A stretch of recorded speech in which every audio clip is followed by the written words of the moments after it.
Good afternoon and welcome to Better Than Making Do, creating a curated collection of links with eBook Central. This is not just a presentation about eBook Central, and it's not just a presentation about LibGuides, which at GSU we call research guides, and I'm bound to make that mistake in this afternoon's PowerPoint. This is a presentation about what you can do with what you have. Because sometimes doing what you can with what you have in what is a less than optimum environment is better than making do. Let's start the slides. Better than making do, curating a spectrum of views with eBook Central. We're going to start this with a poll to put us all in the right mood. What did you think of opposing viewpoints? And how good a substitute is Issues and Controversies?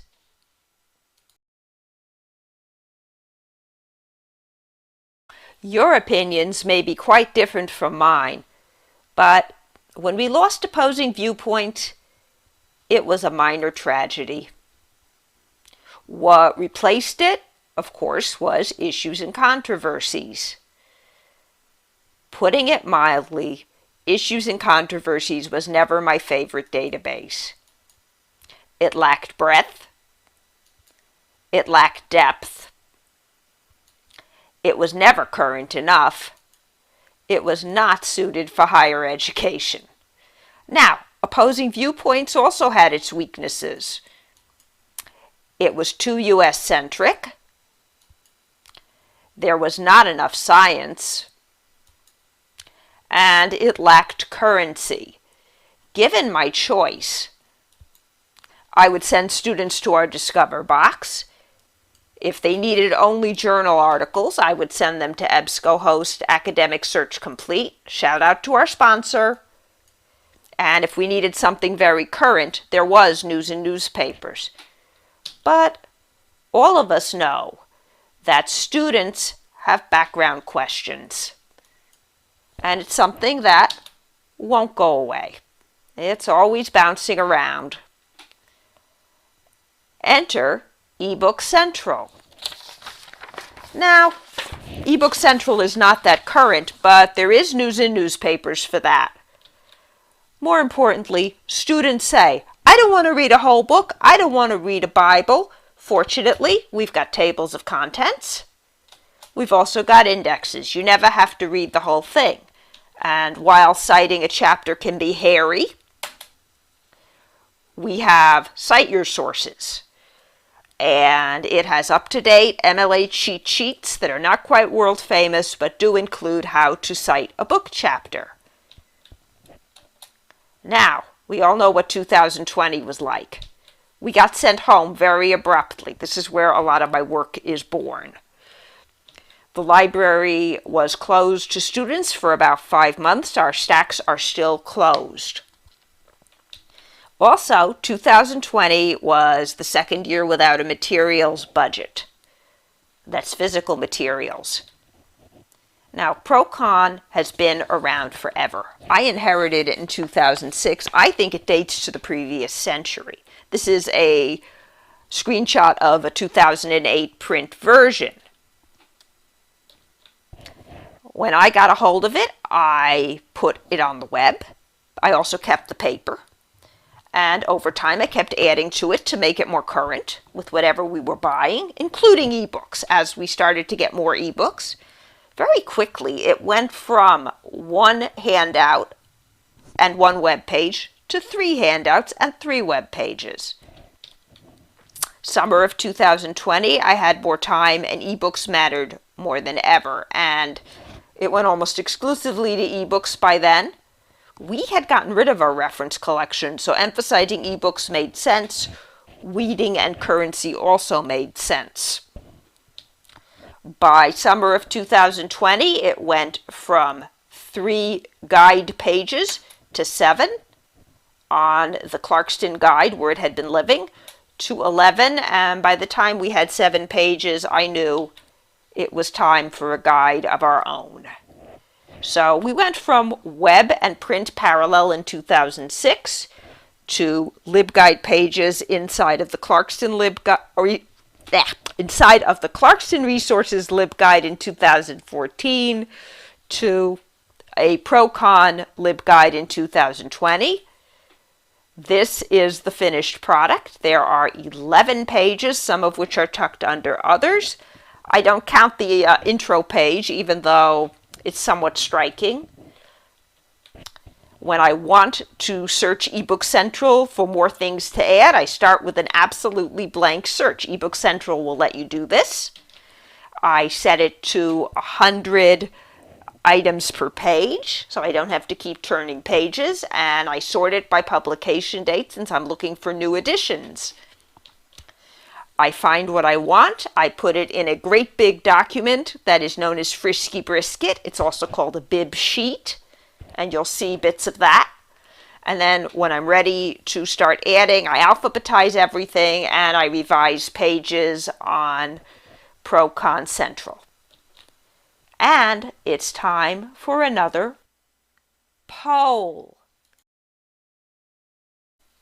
Now, we have a somewhat mixed multitude here. Would you like to look at the collection development aspects of the ProCon Research Guide? Would you like to look at the technical aspect? Or perhaps you would like to look at both aspects. Since this is a recorded presentation, we are going to look at both aspects of the ProCon Research Guide. But let's start with collection development. Now this is the inside of eBook Central, and there are 100 books to a page, but I'm only showing you a little because you need to be able to read this. It goes without saying that not all books in eBook Central are about current events, and not all are at the right level for an intro college student. This one here, the Rohingya Crisis, is fantastic. We do not get enough Rohingya books. What's going on in Burma is a crime, and I do check to make sure they're at the right level. This book about Du Bois is not appropriate. It might be a very good book for somebody taking an Africana Studies course. It might be a very good book for somebody in a literature course or an American history course, but not for a ProCon paper. And this Fundamentals of Liquid Crystal Devices looks wonderful. I think I would be interested in it if I were an undergrad, but most of our students aren't really motivated by stuff. That's just not how it happens. So again, I wouldn't take it. I've got 3 words for my rules about what I take, and they're the same 3 words you would be using if you had the same project. You have to know your audience. I'm looking for books about current events. No history. Canada and Australia are wonderful countries, but events in those countries aren't really what my students are writing about.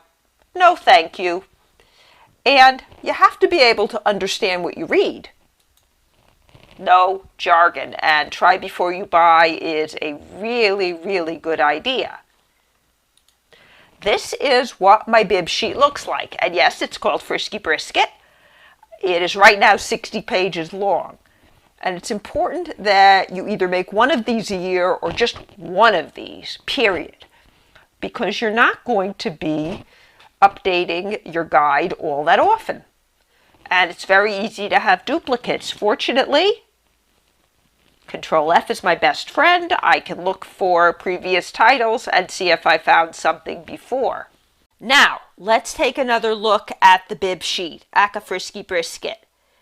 This is what it looks like when I'm ready to start adding titles to the ProCon LibGuide. I have the titles separated by page, and I have them alphabetized, and I have the table that they're going to go in. Let's use this one as an example.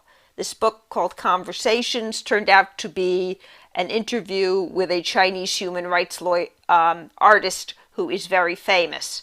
His name is Ai Weiwei. And it has a permalink, which is going to be included. And this tells me to put it in the human rights table. This is not going to the all around the world research guide. Now, any project as large as the ProCon LibGuide is going to need a content management system. That's a very fancy name for what in my case is HTML and CSS, also known as 10 wiggly fingers and a brain. This is the entrance to the HTML editor in LibGuides. It's down at the lower right-hand corner of most boxes, if they're rich text boxes.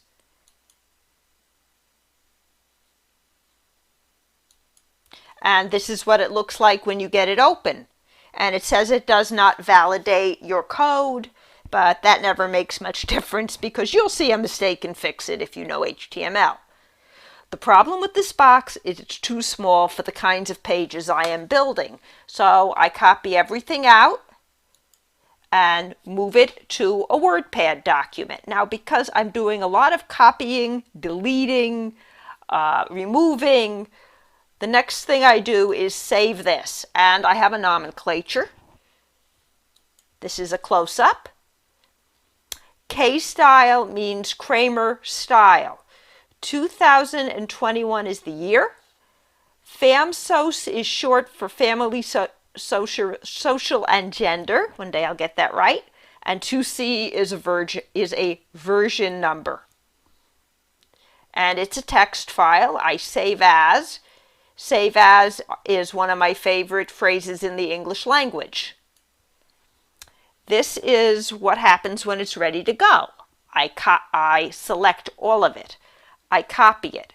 I go back to the research guide box, also called the LibGuide HTML box. I delete everything that's there. I paste this new piece in. I save it. I close it. If there's a mistake, I either fix it on the fly or I go back to my WordPad document, rinse and repeat. This is what it looks like inside. A lot of fancy tables, a sidebar, and this is a close-up. This is a folksonomy. When the tables get too big, I split them. When the pages get too long, I split them. This means that I have to fix the sidebar, and I fix it manually. This is what I call a medium-sized tweak. It actually is on the small side.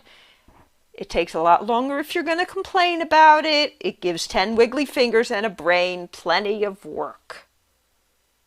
And for those of you who know the lingo, yes, this is just plain old flat HTML, also called static HTML, also called Web 1.0. In fact, it's very old code. You can see at least one deprecated term sitting in there. Also, this is very style sheet dependent. I would love to have this on a regular server with just basic HTML and a style sheet. The pages would be a lot smaller. The style sheets would all be in one place. LibGuides is a huge style sheet kludge. This is the LibGuides style sheet area. It hides up in the top right-hand corner of anything you edit. It says JSS and custom CSS. You can see the problem with it. It's limited to 2,000 characters. It's a tight squeeze. My way around it is to have style sheet in two places. There's some I keep in the custom style sheet box, and there's more that comes with each page.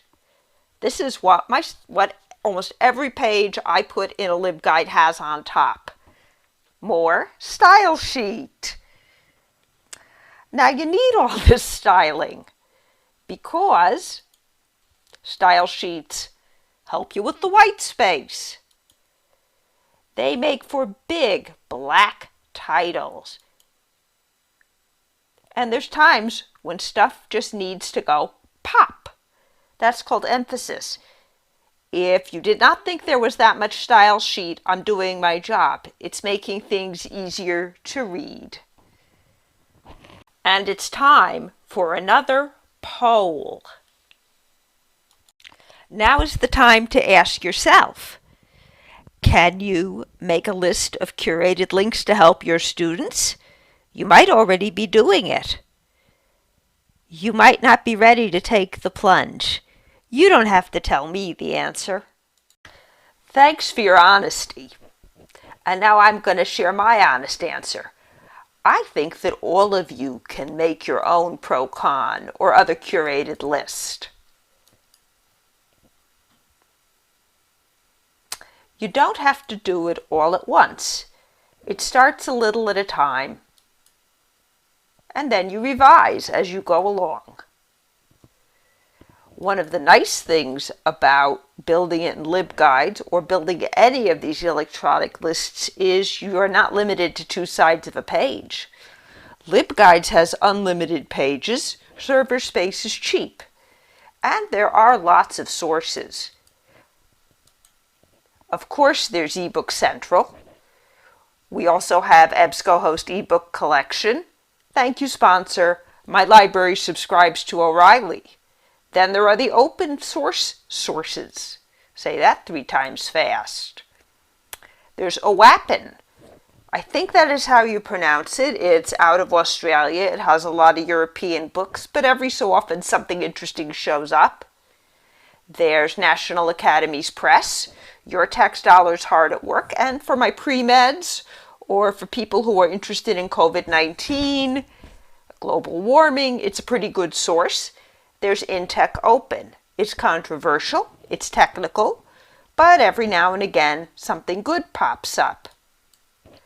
Now, you do have a lot of content management choices out there, and if somebody would buy my soul, I'd probably sell it for a database that you could search. It can even be a flat file. A relational database is fancier. There is a free remotely hosted option called Airtable. They've been around a few years, but I don't trust them and their capabilities are limited. This is probably what you're going to need to get a searchable database online. And it doesn't scare me. I've played a little bit with PHP. I can code in JavaScript. This says it all. You can learn it from a book, and my library has a lot of technical books. The problem is server space. Nobody's going to give me server space to host plain HTML or PHP or a relational database. Now, if you're not the kind of person that dreams of building a database and HTML code and CSS give you the willies, you have PDF documents or Word documents. Both of them can be built with links. I like HTML and CSS, so it's 10 wiggly fingers and a brain for me. My problem is that I am not on my university's own server.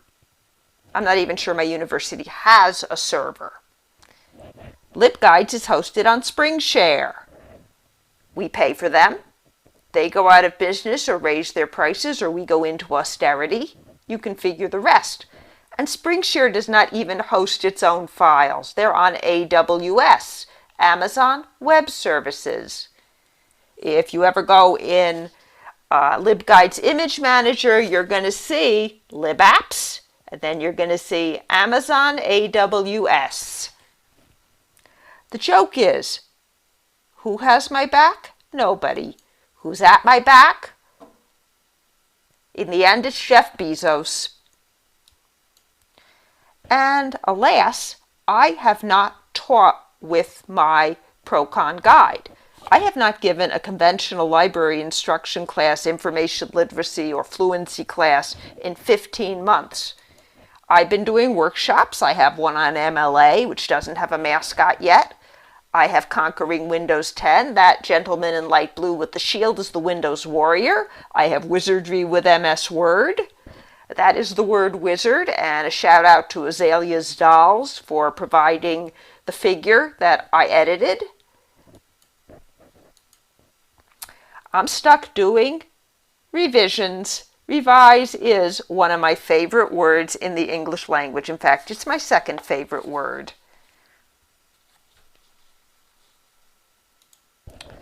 Also, my project is at the mercy of eBooks Central.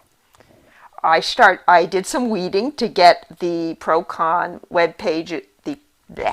Sorry, folks. I did some weeding to get the ProCon LibGuide into fighting shape.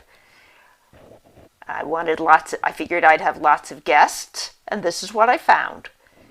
eBooks Central weeds twice a year. They're due to weed again at the end of the month, and their logic for weeding escapes me. These are 2019 and 2020 titles mostly. They're gone. This is access versus ownership. I'm grateful for the access, but it's a devil's bargain. Any questions? I know there won't be because this is a recorded presentation. There is a works cited file available. There are image credits available. This video will be available both through the conference and on Kaltura. Thank you.